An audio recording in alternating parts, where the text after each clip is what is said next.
So LEAP is over, which is insane.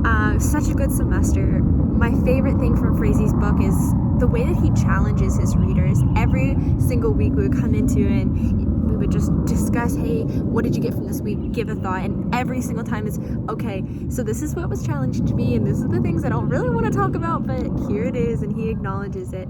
And so I think that it's just really awesome and powerful that we get to discuss that as a class and get to really see how Frazee wants to work through that in the church. He doesn't want us to ignore it, but he wants us to acknowledge it. I love the question in the leadership paper. The last question, the ministry question, is how do you apply this to ministry and leadership from here on out? And so I think that's just an amazing question. And the thing that I just really focused on is there has to be that level of discussion. It can't just be, well, this is something that we all just know. Like, no, it has to be something we talk about. When something controversial comes up, it has to be able to have discussion, because it's one thing to have this carefully planned out Instagram post with a perfect edited picture and the perfect number of words that doesn't offend anybody. But then you have a conversation with somebody who genuinely wants to know more about God, or you have somebody who is brokenhearted. Maybe they've been through a loss and they're just been through a tragedy. And if you're not able to have that joy of the Lord in that moment, and to know with faith and with integrity, have everything in your mind, know, okay, this is truth and this is how I can help this person.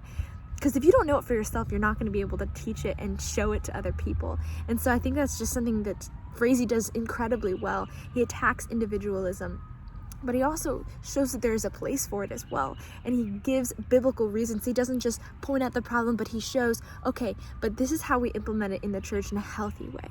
Having had that discussion, having understood as a church and as a body.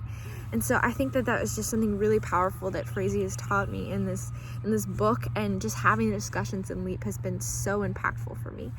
As far as my LEAP lab, I have just absolutely loved getting to work at Wave City Care for another semester, getting to work with Shine Girl and just making sure that everything kind of started revamping things. So I know at one point the Shine Girl agreement, which is something the girls each sign at the beginning, saying like, yes, we're going to work as a team. We're going to discuss things. We're not going to talk back.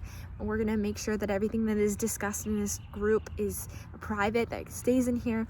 And I had the opportunity to just be like, hey, these are kind of, they're old, they're kind of crappy, they don't look the best, and I think that something that girls are going to keep this as an agreement that they're making. It should be something exciting. So I had the opportunity to remake those and make them really cute for the girls to have and make their certificates. So it's just really awesome to know that even though it's more of an administration thing, that I still get to make an impact in these girls' lives. And so that is just something that I've loved from LEAP, and I get to take those leadership things that I'm learning in class and then take those into the practicum when we're actually putting those into practice during our LEAP labs. It's been an incredible semester. I just want to thank you, Professor Brown, for such awesome leadership and guiding us and taking time out of your very busy schedule to make sure that we have the ability to discuss in a safe environment where we can have discussions and know that you're going to have an answer, or you're going to at least know where to guide us to be able to have thoughts that are productive and able to help further our faith journey. So thank you.